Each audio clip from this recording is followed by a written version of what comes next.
আমার বাচ্চারা সব স্কুল থেকে আসার পরেই আপনাদের এলাকায় আছে কিনা ফুচকা লাগবে, পানিপুরি, ঢেলপুরি খায় ভাই। বিশ্বাস করেন, একটা প্রতিবেদনে জিজ্ঞাসা করছে, 3 জন লোকের কাছে গেছে যারা এরকম করে ফুচকা বানায়, এরকম করে ঢেলপুরি বানায়। এই তোমাদের ঢেলপুরির মধ্যে শেষে দিচ্ছ এটা কি? কয় এইটা হচ্ছে তেঁতুলের টক।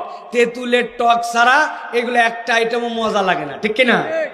কিন্তু বিশ্বাস করেন, আমার কাছে ভিডিও আছে, ওদেরকে বলছে এর মধ্যে এই তেঁতুলের টক কই পালি, ও কোনো কথা বলে না।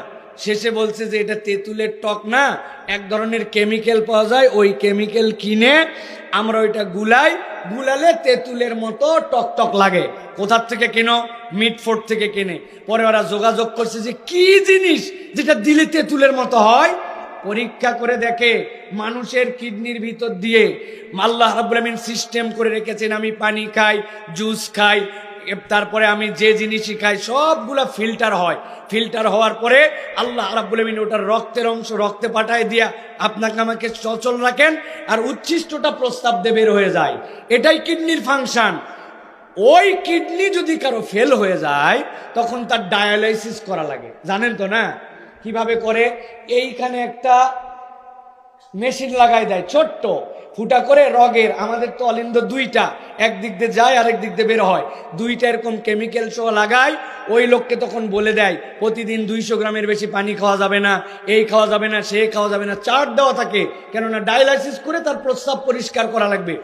ওই প্রস্রাব পরিষ্কার করার জন্য, কিডনি ফিল্টারিং এর জন্য যে কেমিক্যাল মানুষের শেষ একদম পরীক্ষিত, এরপরে আর কাজ করবে না, ওই কেমিক্যাল দিয়ে বোতলের মধ্যে ঝুঁকায়া ওইটা দিয়ে তেঁতুলের চাটনি বানায়া আপনার আমার বাচ্চার খাদ্যের মধ্যে দিয়া খাওয়ায়।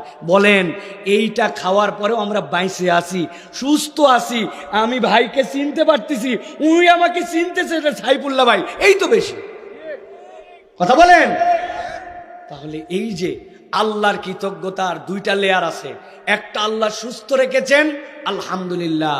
আর 2 নম্বর, আল্লাহ তার সৃষ্টিকে এত সুন্দর করে সৃষ্টি করলেন, আর আমি মানুষ ওই খাদ্যের মধ্যে বিষ দিয়া, ভেজাল দিয়া আমি কেমনে আল্লাহর সৃষ্টিকে নষ্ট করতেছি। তাহলে ওইটা নষ্ট করলেন আর এদিকে আলহামদুলিল্লাহ বললেন, কাজ হবে তো ভাই? হবে না? আরে আপনি জানেন না আন্দাজে, সিরাজগঞ্জের লোক, আপনি এখনো চালাক হন। এক লোক এবার কুরবানির সময় গরু চুরি করেছিল, করে আবার কুরবানি দিছে, ধরিছে, কিরে তুই চুরি করে কুরবানি দিলি? বলছে চুরি করা যে গুনাহ আমি জানি, কুরবানি দেওয়া যে সওয়াব তাও জানি, তা এখন গরু চুরি করে